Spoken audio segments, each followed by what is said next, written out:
Welcome back to A Smarter Way to Retire, the podcast where we help you build a confident and vibrant retirement. I'm Tony Leonardi, your certified financial planner professional from Newtown, Connecticut.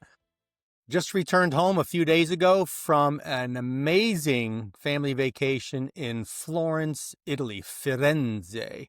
Walking through the Uffizi Gallery, admiring all the amazing Renaissance masterpieces, I was reminded that true beauty comes from careful composition, each element thoughtfully placed to create something greater than the sum of its parts. That's exactly what we're talking about today, the art of portfolio diversification. But first, here's what's happening in the markets right now. The S&P 500 just hit another record high, sitting at around 6750 as of the middle of the week. Sounds fantastic, right? But here's what most people don't realize. Nearly 30% of that index, the S&P 500, is now concentrated in just 5 companies: NVIDIA, Microsoft, Apple, Alphabet, and Amazon. That represents a certain amount of risk. The Fed is expected to cut rates by another 25 basis points at their meeting next week, which is going to bring down rates from the current 4 to 4.25 range. Markets are pricing in about a 97% certainty of a rate cut next week. So we'll be looking at rates in the 3.5 to 3.75 range by year end. It might be time to refinance if you're in a higher rate mortgage that you picked up maybe 2 or 3 years ago, something to look at. So what does all of this mean for your retirement? Let me tell you something that might surprise you. If you think you're diversified because you own an S&P 500 index fund, you might want to think again. Here's what's really happening. The S&P 500 has become the most concentrated it's been since 1965. When measured by what's called the Herfindahl-Hirschman Index, yes, you heard that right, the Herfindahl-Hirschman Index, a metric that shows market concentration, today's S&P 500 effectively represents about 50 stocks, not 500. That's because of the concentration at the top.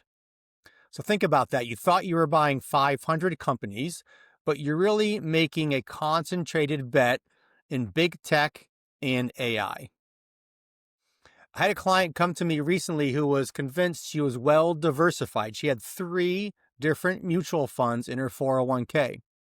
When we looked under the hood, all 3 funds were heavily weighted in the same tech sector.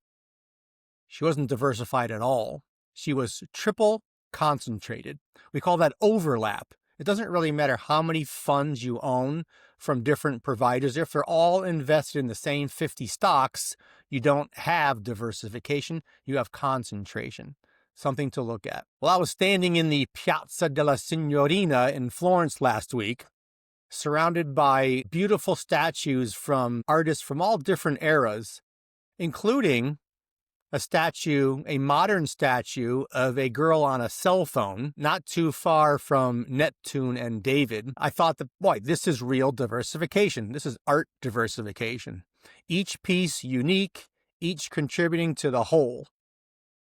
And your portfolio should look like that as well, not a tech showcase or an AI showcase. Now, I'm not saying that the S&P 500 is a bad thing to invest in. I'm saying that the set it and forget it approach that Warren Buffett made famous years ago might not work the same way it used to. Did you know, or do you remember that between 2000 and 2008, the S&P 500 was down more than 30%? That was an 8-year span, the first 8 years of the lost decade. Now, Wall Street expects the markets to return to normal, maybe a 7% return next year. But you know what? I feel like they say that every year. Have you noticed that? If the market's up tremendously in a given year, they always say, oh, don't expect that next year. Expect a return to normal, about a 7% return. If the market's down and the market's had a bad year, down 10 or 20%, they say, well, that's such a short-term correction. Expect a return to normal, about 7% next year. That seems to be their prediction every year. I think I should get into the business of stock prognostication. It seems to be a pretty easy business and pays pretty well, from what I can tell. But let's say you get a 7% return from this point going forward. Is that enough for your retirement plan? Is that the number that you need? I don't know. Do you know? What does your model tell you? Do you even have a model that tells you what return you need? If you don't, let me know. I'm here to help. So here's something that keeps me up at night for my clients who are already retired or recently retired or who are thinking about retiring soon.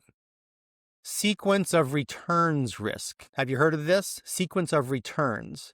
To me, this is the most critical risk you face in retirement. And most people haven't even heard about it, or if they have heard about it, they tend to just ignore it or disregard it altogether. Let me explain what this means, sequence of return risk. This means in plain English, it's not just about the average return that you experience over time, although that is somewhat important. Your average return over time is an important factor, but it's not the most important thing to focus on because success in retirement is more about when those returns happen, especially when you're talking about taking withdrawals in retirement. Now imagine two people both retire with $1 million. Let's say they both get the same average return over their 25-year retirement of 7% average return per year. Option A, let's say that your neighbor experiences great returns early on in retirement and 15, 20% returns for the first 3 or 5 or 7 years. But then later on, at the tail end of his retirement, they experience poor returns. -20, -15, a flat year perhaps. And then you have person B, let's say that's you. You get the opposite experience. You get your terrible returns early on. You timed your retirement poorly and you retired right before a recession and you get your negative returns, your -20, your -10, your flat years early on. And then later on in your retirement, you start getting some good years, 10s and 15s and 20% returns, averaging the exact same annual return that your neighbor reached of 7%. Do you think you'll end up in the same place? Most people would say yes, if you get the same average return. No, that's not correct. That's wrong. Person B, that was you in this case, often runs out of money years in advance of person A, even though their average returns were identical. Well, why is that? Because person B was forced to sell stocks when they were down to fund their retirement expenses. They locked in those losses and they had to sell more shares at the lower prices to net the same amount that month to pay their bills. So when the market recovered, they owned fewer shares to recover with. So they never recover fully. I call that a snowball effect, but it's like selling your house in a down market because you need the cash. You miss the recovery if you don't own the assets. So this is actually the exact opposite of dollar cost averaging, which is what you do while you're investing. If you're putting money into, let's say, a 401k every week or every 2 weeks on your payday, and you're putting the same amount in every month, you're buying more shares when the market is down and fewer shares when the market is up. You're driving your average share cost down. That is a fantastic way to go about building wealth. Dollar cost averaging. Sequence of returns is dollar cost averaging in reverse.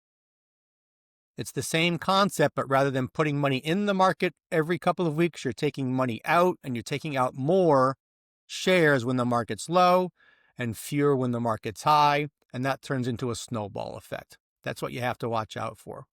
This is where diversification becomes your most important safety net. And when you're in retirement, and the game of investing is completely different than it is when you're in your growth stage. Because of that reverse effect, dollar cost averaging versus sequence of returns risk.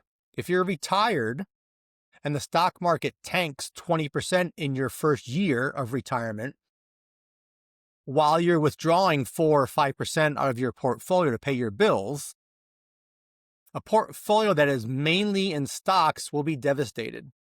But if you have bonds, dividend-paying stocks, cash, maybe some REITs or other alternatives, you have some other sources to tap into while stocks are recovering. That's really important. I've worked with several clients who retired back in 2008. Remember that year? The S&P dropped 37% that year. But because we had built in a truly diversified portfolio with bonds, cash, international stocks, and dividend payers, we only drew from those sources. Stocks recovered over the next few years, and today those people are in great shape. A neighbor who was 100% in stocks, they had to go back to work part-time. True story. You may even know some of these people who had to go back to work part-time. They may have suffered from sequence of returns risk. So what does real diversification look like today? Let me break it down into actionable steps. First, asset class diversification. Don't just own stocks, although stocks are great for growth. For retirement, you need to own some bonds. They typically move in opposite direction to stocks, not always, but typically. And with rates coming down now, bond prices should rise. Remember, bonds work in inverse relationship to interest rates. When interest rates are going down, bond prices go up, and bonds do very well.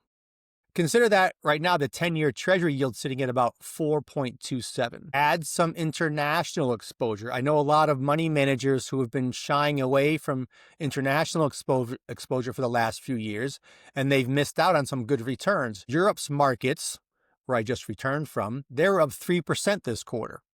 Emerging markets also offer growth opportunities. A small allocation to emerging markets could add some nice diversification. So don't put all of your eggs in the American basket, no matter how much we love this country. American cheese is fine, but they also make great cheese in Italy and in France. Same thing with stocks. Second strategy, within stocks, go beyond the obvious. Consider small and mid-cap stocks. We actually call this SMID, small and mid-cap, not just the large cap stocks that you're familiar with.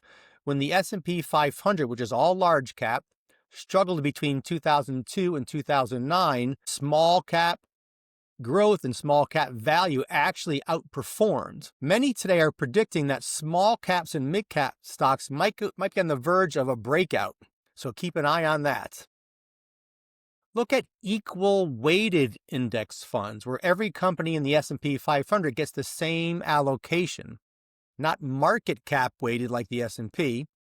This automatically reduces your concentration in those tech giants. Third, add alternative income sources, REITs, for example, for real estate exposure. I've got clients earning steady income from residential REITs right now. Master limited partnerships for energy infrastructure, preferred securities for higher yields than common stocks. One client told me last month, Tony, this seems kind of complicated. You know what I told her? Building the Duomo wasn't simple either, but it stands for centuries. If you haven't been to Florence to see Brunelleschi's dome, it really is incredible. I highly recommend the trip. Fourth strategy, rebalance regularly. Here's the thing, winners keep winning until they don't. Those tech stocks that have been driving the markets, they've made your portfolio more concentrated over time. And if you started with a 60-40 stock to bond portfolio, let's say a few years ago, you might be sitting in a 75% stock portfolio now just from market movement. Balancing forces you to sell high and buy low. It's counterintuitive, but it works.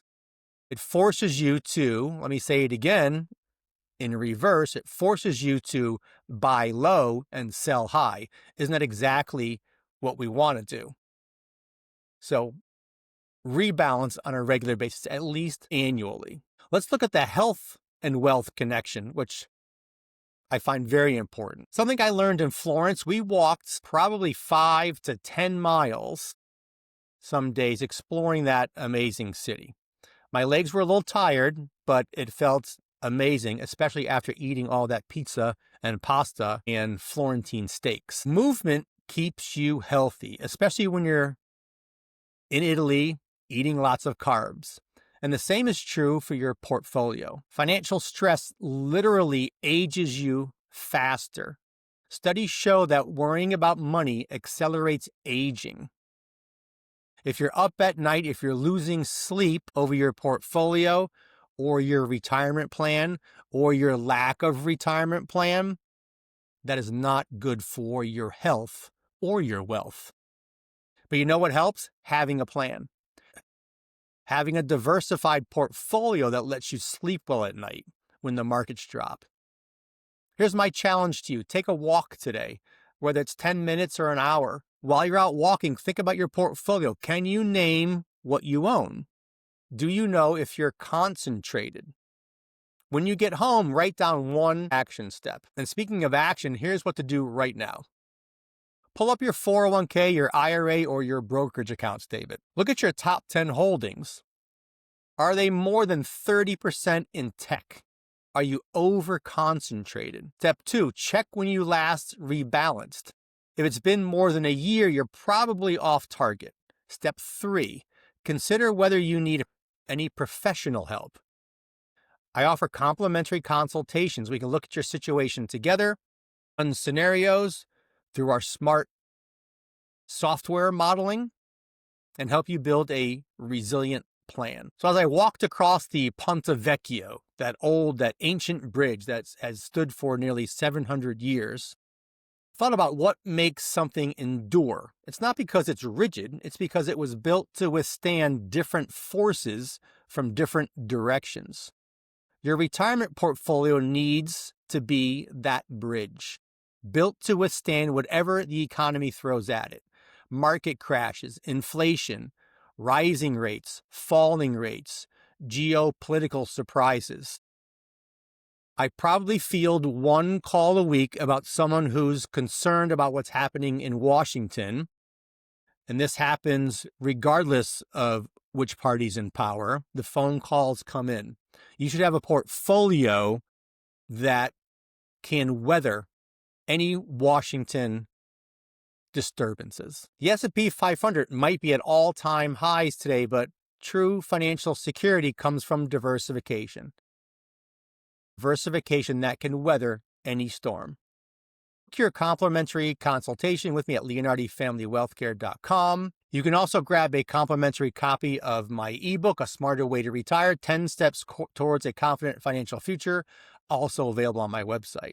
Follow us on Instagram at Tony Leonardi CFP and on Facebook at Leonardi Family Wealth Care.